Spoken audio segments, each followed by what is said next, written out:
Hello to all of my peeps out there. Today we are going to be learning how to draw realistic clothing. The key to realistic clothing, two things actually. Number one, the consistency of the cloth.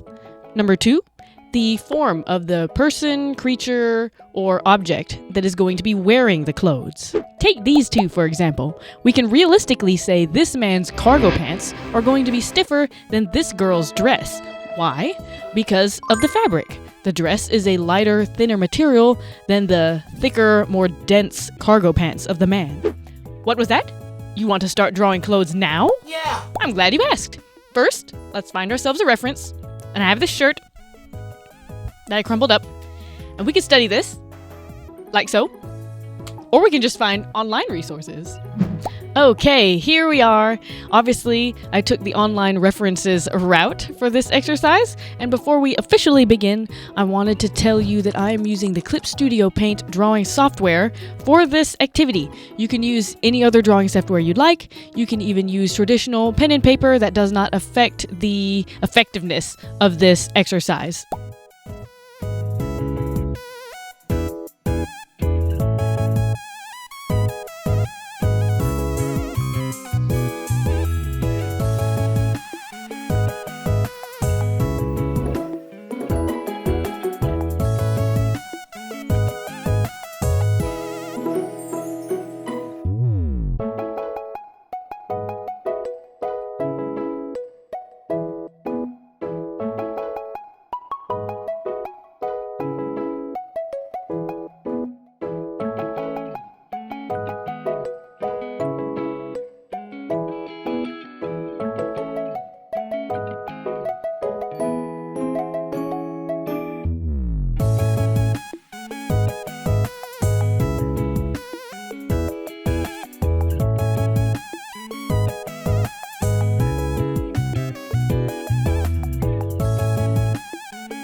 So what did you think?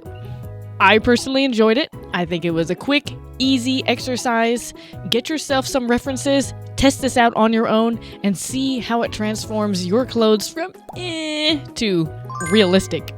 As always, thank you peeps for watching this video. If you liked what you saw, I highly recommend that you subscribe to my YouTube channel. And if you want to influence the content of my future videos, check out my art account on X or check out my art account on Instagram or both. And I'll see you guys in the next video. Bye!